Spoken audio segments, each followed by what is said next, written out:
Yeah, the rimfires are still good sellers for us. Generally a starter gun, somebody that's new to rifle shooting, especially for our sort of customer around here, it's 95% pest control. The police like them to start off with a smaller rimfire to get them used to handling a gun and so on. So we've got here we got a 2.2 and we got the 1.7 HMR, which are both very popular guns. Still popular. People still like them. So it's all good news for us if it keeps guns moving. Now, the ones you've chosen, are they your two biggest sellers in rimfire? They're very popular. The T-bolt is very popular. It's nice and short. I mean, I know they're more or less the same length, but you can get some of the older rifles, they tended to go for a long barrel, and that seemed to have gone out the window a bit for pest control. A lot of shooting now takes place out of a gator or a truck. So they like a small barrel just for it's easier to handle the gun. No noticeable effect on accuracy for the distance that you're shooting with these. That's a Ruger semi-automatic. I mean, that's the most reliable semi-automatic I think there is. We do sell lots of them. I think we're the biggest Ruger dealer in the southwest, at least. So these they do sell well for us. And you mean £520 with that scope and a moderator, you've got a lot of gun there. Just going by the name semi-auto, you only got to keep pulling the trigger. The trouble with keep pulling the trigger is you do get the adrenaline up, and you probably tend to get less accurate as you get through the shots. So if you're firing fast shooting. So great fun as a target gun, put some targets up, see how fast you can hit them. And good if you are absolutely inundated with rabbits, that you can bang, bang, bang without fussing around too much. But like anything, you talk to any soldier, any infantryman, the faster you fire the gun, the less accurate you get. So it's got its place, but it's probably not as accurate as a bolt action. But it is good fun.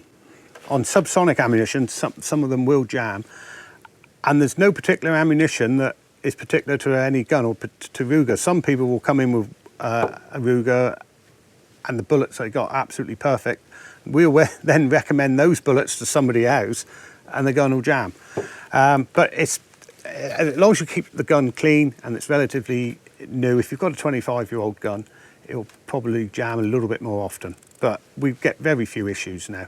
And it's how you look after the bullets as well. Keeping them in an old ammo cabinet in the garage with extreme temperatures, hot and cold, doesn't do the bullets any good. That goes for any ammunition and cartridges. So it's how you look after the ammunition as well.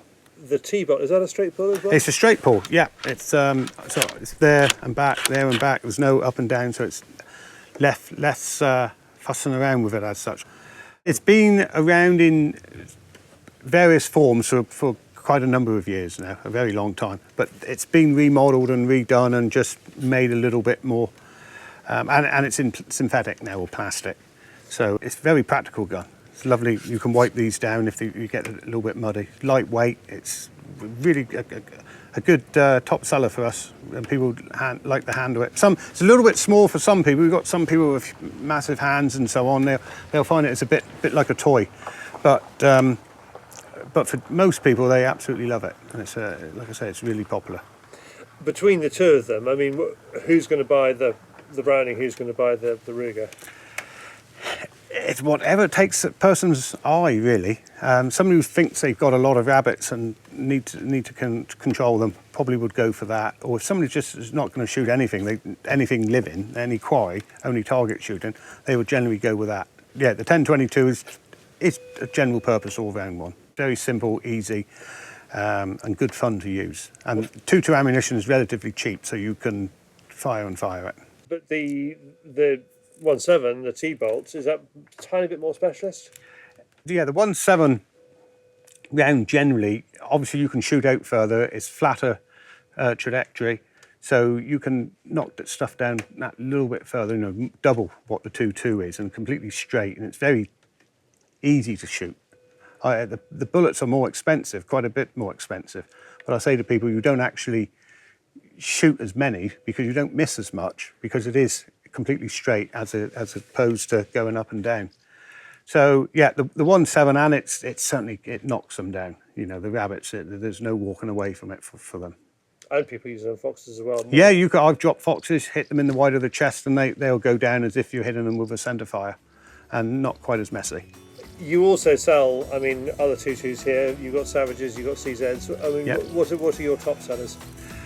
I don't think we've got a top seller anymore, really. They're all more or less the same. Yeah, once upon a time, the CZ, every 20 guns we sold, 18 of them would have been the CZ. That has altered. The other makes have upped the game, or whether they had better distributors, should we say, and they marketed it more and advertised more. I wouldn't say we've got one now that is a go-to one. The CZ is still very popular because it's so reliable, but there's no one that stands out any longer.